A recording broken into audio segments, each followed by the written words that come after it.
I believe the intention of, I understand the intention of this bill, but we have to be careful.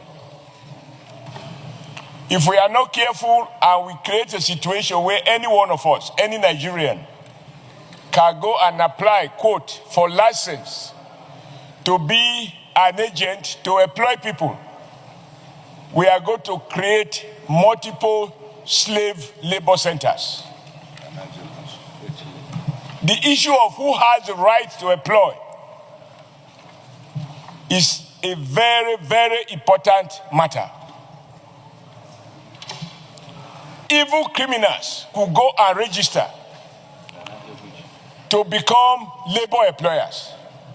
What is going on right now, sir? And I will advise my colleague here to do some inquiry within Abuja and even within federal ministries who have chosen, for example, to use employers of labor to employ their security guards.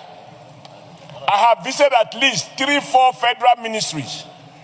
Mr. President, I was shocked to find that people who are working in these ministries as security men, their salaries are 40,000 naira a month, some even less.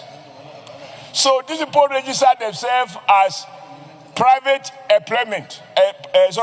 employers. And the real people who need the service of these workers may pay as much as 200,000 or 150,000 naira to the employee in the name of the employee. That money is paid to the labor employer, who in turn they pay a fraction to the actual employee. In fact, right now, sir, in the banking sector, just to tell you how serious it is, even in the formal sector, not to talk of extending it to informal sector. Right now, sir, and I think it is worth investigating by our Committee on Labor, you will find some of the major banks in Nigeria, I don't need to mention them, I use all major banks. About more than 50% of their employees are contract employees. They are employed by private labor, which the owners of the bank set up.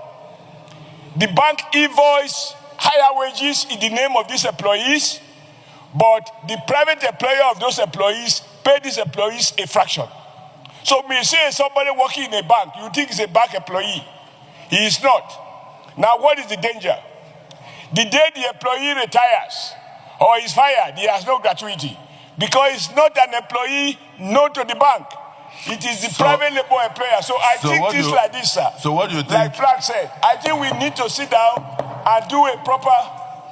You think that this bill is... Sir, it will even complicate it, with all due respect. That's why I said I wanted... I'm a labor man and I know what I'm talking about. It will completely complicate it of ensuring health and safety, ensuring that various aspects of labor laws are observed. They have that inspectorate unit in the Federal Ministry of Labor. This job cannot be given to an agency. In fact, the job is already vested in the Ministry of Labor. The Senate cannot enact a law that will contradict what is already in existence, but in a manner that will create multiple centers of fraud, abuse of Nigerian workers.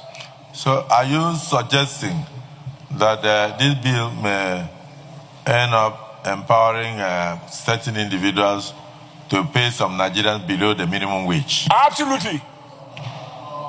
Absolutely. It is already happening. It is already happening. And it's something we can verify. I can take my brother, we visit 1 or 2 or 3 places. You will see, for example, a man dressed as a security staff. Where is your salary? 40,000. And you are working in the federal government? No, I'm employed by a private security outfit. So when you send it to domestic centers, you are going to now complicate it. Yeah. In any event,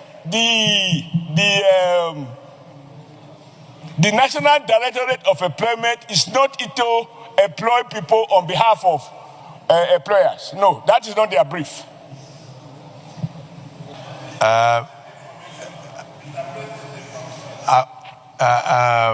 I'm trying to suggest that we can allow the bill to go for a second reading and then all the issues canvassed will be conversed at a public hearing, including the one that Senator Plank raised.